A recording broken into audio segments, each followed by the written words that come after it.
بسم اللہ الرحمن الرحیم۔ آج پھر اسی تاریخ کو اور اسی کردار کو اپنانے کی ضرورت ہے جس چیز کو ہمارے اکابرین نے اپنایا تھا، جس اعلیٰ کردار کو ہمارے اکابرین نے اپنے اندر سمویا تھا، اسی چیز کی آج امت مسلمہ کو پھر ضرورت ہے۔ ایسے پرفتن دور میں ضرورت اس بات کی ہے پھر اسی اعلیٰ کردار کو اپنایا جائے، اعلیٰ اخلاق کو اپنایا جائے، اعلیٰ چیز کو اپنایا جائے جو ایک پاکیزہ شخص میں ہونی چاہیے، جو اسلام کے قائدین کے اندر ہونی چاہیے، جو اسلام کے رہنماؤں کے اندر ہونی چاہیے، جو اسلام کے رہبروں کے اندر ہونی چاہیے۔ آئیے میں آپ کو ایک چھوٹی سی مثال دیتا ہوں۔ ہم میں سے کون ایسا شخص ہے جو سید شاہ عطا اللہ بخاری علیہ الرحمہ سے ناواقف ہو؟ آپ امت کے ایک بڑے خطیب اور اپنی خطاب کے ذریعہ امت کے قلوب کو موڑا اور اللہ کی طرف متوجہ کیا۔ اللہ نے ان کی خطاب کے ذریعہ امت مسلمہ کو فیض پہنچایا۔ جہاں آپ کے خطاب سے امت مسلمہ کو فیض پہنچا، وہی انسانیت کو آپ کے اخلاق کے ذریعہ اسلامی تعلیم سے مستفید ہونے پر مجبور کرتی ہے۔ آپ کے پاکیزہ اخلاق اسلام اپنانے پر انسانیت کو مجبور کرتی ہے، انسانوں کو اسلام قبول کرنے پر مجبور کرتی ہے۔ ایسے افراد جن کی طرف لوگ دیکھنا گوارا نہیں کرتے، جن سے گفتگو کرنے کو لوگ اپنی عزت پر داغ اور دھبا سمجھتے ہیں، آپ نے ایسے لوگوں کے ساتھ ایسے کردار دکھائے کہ آج بھی تاریخ یاد کر کے دنیا اش اش کرتی ہے۔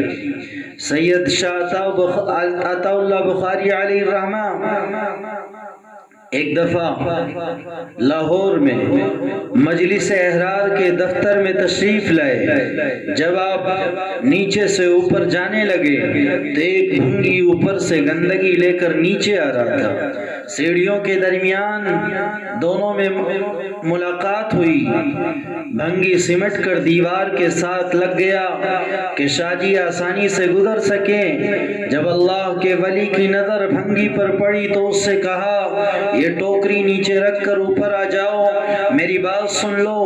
بھنگی ٹوکری نیچے رکھ کر اوپر چلا گیا اور شاہ جی سے کہا، میرے لیے کیا حکم ہے؟ شاہ جی نے فرمایا، صابن لو اور منہ ہاتھ دھو کر میرے پاس آ جاؤ۔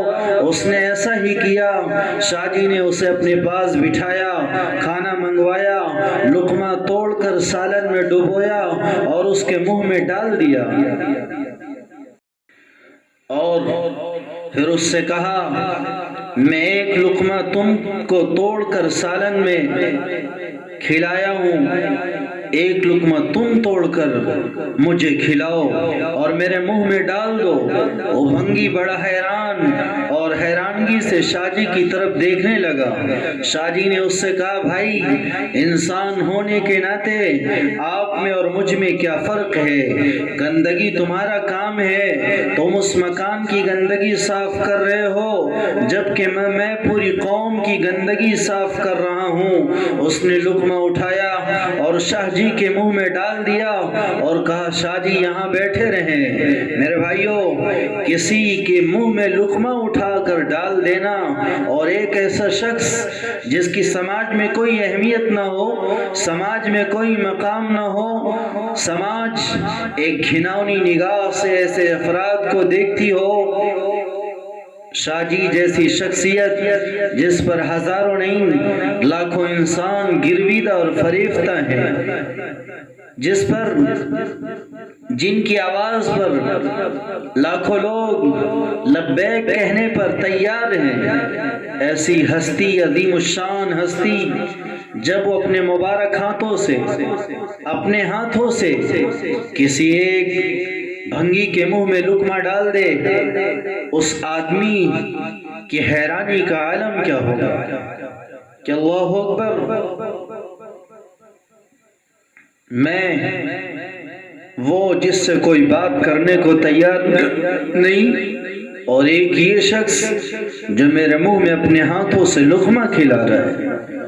اس نے کہا حضرت آپ ہی تشریف رکھیں، میں آ رہا ہوں۔ گھر جاتا ہے، بیوی بچوں کو ساتھ لے کر آیا اور کہنے لگا یہی اسلام ہے، اور اسلام کی اعلیٰ تعلیم یہی ہے، اور اسلام انسانوں کے ساتھ اتنے اچھے سلوک کا حکم دیتی ہے، اور اسلام انسانوں کے ساتھ اتنے اعلیٰ کردار کا حکم دیتا ہے۔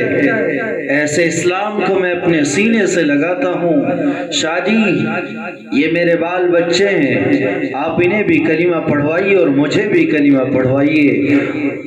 وہ کلمے کا اقرار کر کے اسلام میں داخل ہو جاتے ہیں۔ اللہ اکبر۔ میرے بھائیوں، ایسے اخلاق ہمیں بھی اپنانے کی ضرورت ہے جس اخلاق کا حکم آقا مدنی صلی اللہ علیہ وسلم نے کبھی دیا ہو۔ ان المؤمن لیدرک بحسن خلقی درجۃ الصائم القائم، بلا شبہ ایمان والا اور بلا شبہ اچھے اخلاق والا جب اس کے اخلاق اعلیٰ ہوتے ہیں، وہ نماز رات کو نہیں پڑھ سکتا، نوافل کا اہتمام نہیں کر سکتا، اور دن میں روزے نہیں رکھ سکتا، لیکن اس کے اخلاق اچھے ہوں گے، وہ نوافل نماز پڑھنے والا اور نوافل روزے رکھنے والے کے مقام سے اس کا مقام بڑھ جائے گا۔ کہیں آپ نے فرمایا بعثت لأتمم مکارم الاخلاق، میرے خالق اور مالک نے مجھے حسن اخلاق کی تکمیل کے لیے بھیجا ہے۔ کہیں آپ نے فرمایا ما من شیء اثقل فی المیزان من حسن الخلق، اگر کائنات میں سب سے زیادہ وزنی کوئی چیز ہے ایمان کے بعد وہ اعلیٰ اخلاق ہے، اور قیامت کے میدان میں جو سب سے بھاری چیز میزان عمل پر ہوگی وہ حسن اخلاق ہے۔ آپ نے فرمایا ان من احبکم الی واقربکم منی مجلسا یوم القیامہ احاسنکم اخلاقا، جب قیامت کا میدان ہوگا، آدم سے لے کر قیامت تک آنے والی انسانیت ہوگی، اتنے بڑے جمع غفیر اور مجمع میں جو سب سے زیادہ مجھ سے قریب ہوگا وہ شخص ہوگا جس کے اخلاق اچھے ہوں گے۔ کہیں آپ نے فرمایا حسن اخلاقی دین ہے، وہ اعلیٰ اخلاق کہاں چلے گئے؟ وہ اعلیٰ تعلیم، وہ پاکیزہ اخلاق ہمارے اندر سے فوت کیوں ہو گئے؟ میرے بھائیوں، اسی چیز کو پھر اپنانے کی ضرورت ہے، اس پر چلنے کی ضرورت ہے۔